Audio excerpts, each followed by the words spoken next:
Welcome to Voices with Vinson. We're glad to have you, and we can't wait to show you the great things that are going on in Conroe ISD from the folks who are actually teaching, learning, and living in our school district, and maybe even some kids. During this process, we hope you can explore the different departments and programs, celebrate with us, and learn. And through that process, ask better questions and maybe even be more prepared as a teacher, as a parent, as a student, as a taxpayer, because you matter. Today we're focusing on the dyslexia program in Conroe ISD, and it is amazing the leaps and bounds that we've made in our program, and we can't wait to tell you about it. So we have a couple of Conroe ISD, well, our finest, our teachers. And so I'm going to ask you to introduce yourself and what campus that you teach at. I am Carla Gunn. I teach at Lamar Elementary. I'm a dyslexia interventionist at Lamar Elementary. My name is Dr. White. I am a dyslexia interventionist at Cryar Intermediate. What I want to do today is to get your insight about your experiences here in the process of helping kids get where they needed to go. What makes our program, because I've only been here 25 days, unique here in Conroe ISD? I feel that our program is unique in Conroe ISD because you guys train us, and I'm a certified academic language therapist, and that wasn't possible without Conroe. And so I teach Take Flight, I teach Reading by Design, I do Esperanza, and I do Wells. So without the help of Conroe ISD, there's no way I couldn't do that. That's exactly what I was going to say. It is developed around the science of reading. It's data-driven, it's evidence-based. There's no questions or feelings about it. It's in the pudding.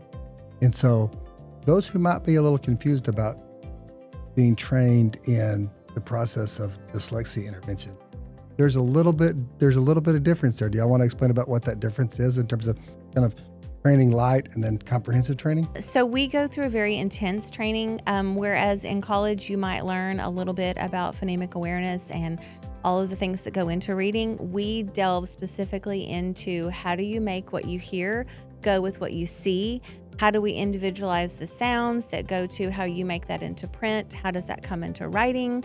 All of those things together, it's a very intense training to know when it's mastered and when it's not. Yep.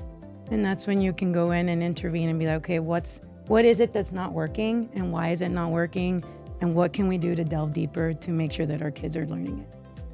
How do we identify, for those who might be concerned, because think about that parent, that their kid might have dyslexia? So we have dyslexia screener meetings and dyslexia universal screeners and kinder and first. And so what happens is that the kids get flagged. And so as a committee, the kindergarten teachers, the dyslexia interventionists, the LSSP, the DIAG, the whole ARD committee gets together and we talk about these kids specifically to see what is it that's keeping them back. You know, when you think about that, so a kid's in the program, you know, what kind of growth can you expect a kid to see as they go through the system? I mean, what does that sort of look like? What is growth and how does it identify? So growth is different, I think, in every kid, and dyslexia represents itself different in every student, and what might be a strength for one student may not be a strength for another. And so what you do after we do mastery checks and we take data, we look at what is it that they're struggling with. Could it be like a vowel consonant E syllable, or is it a closed syllable? And that's whenever we become very diagnostic and we look at the data and see what our kids specifically need. That's the piece of the puzzle that we're missing there, because, you know, it's that journey. And sometimes I would talk to teachers and even parents that were frustrated about the growth and the process, and it really where they are on the range and how we're going to get them there, but they do get there. They do get there. Yes. And it's amazing. And I always just say it's just not a straight road. Sometimes it's a little curvy to get where you're going to go, but you'll get there, right? What would be just the most amazing thing, the most rewarding thing about this job? What would it be?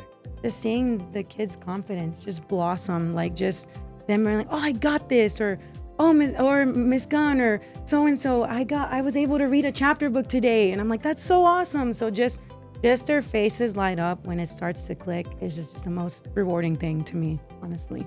Absolutely.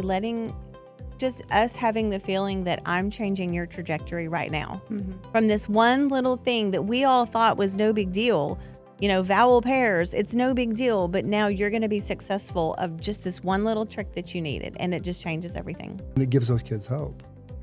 And hope is the belief that tomorrow can be better than today, and that you have the power to make it so.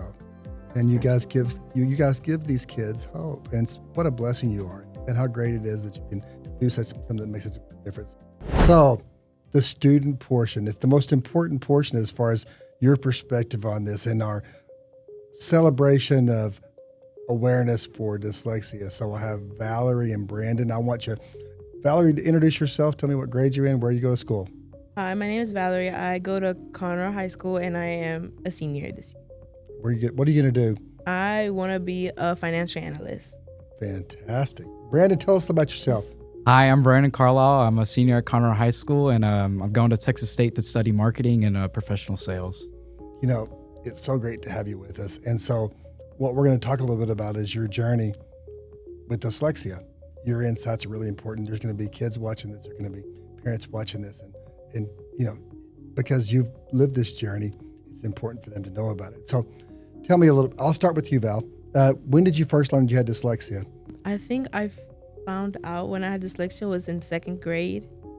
I think that's when they had pulled me to take a little test, and that's when they had told my mom that I had dyslexia. How did it make you feel?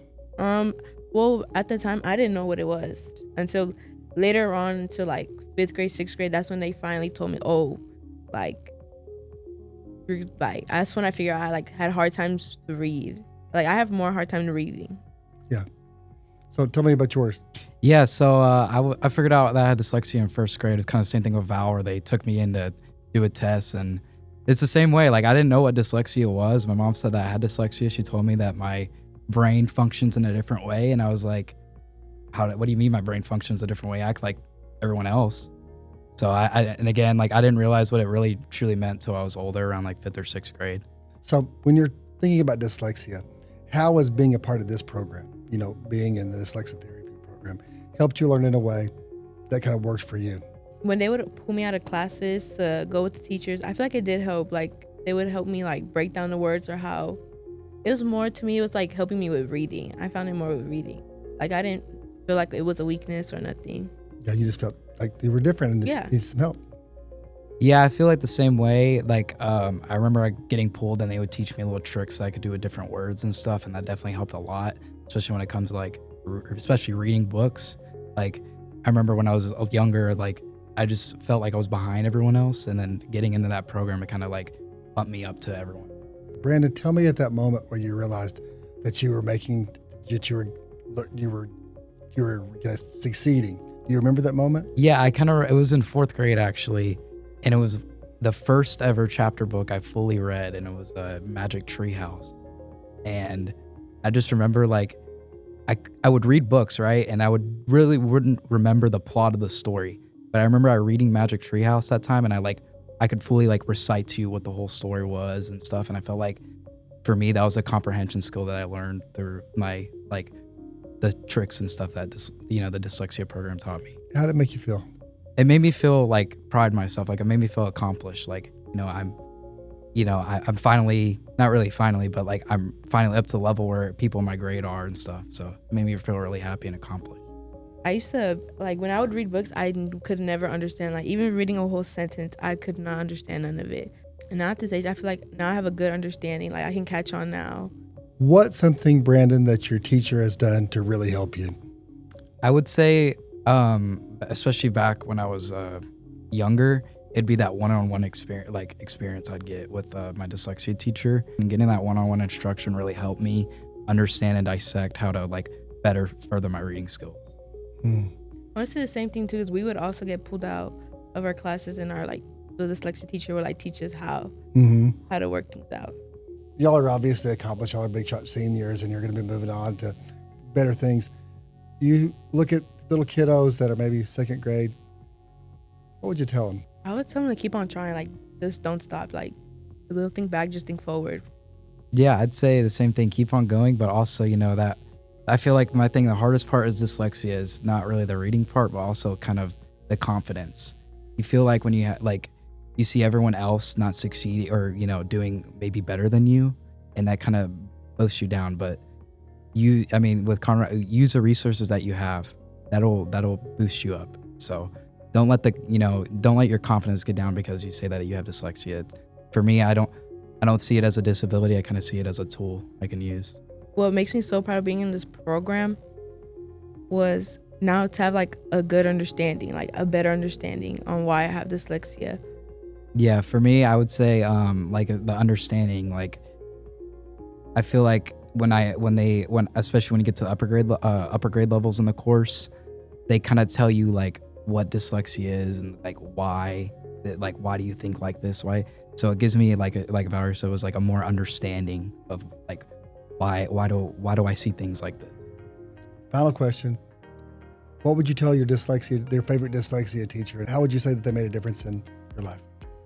I would thank them a lot because the way that they would help me, and then they would show us how, like on the binders when we would have to read or like work on like little assignments, and she would come help us out to break down the words or spelling too, because I am a terrible speller. They would always come and help.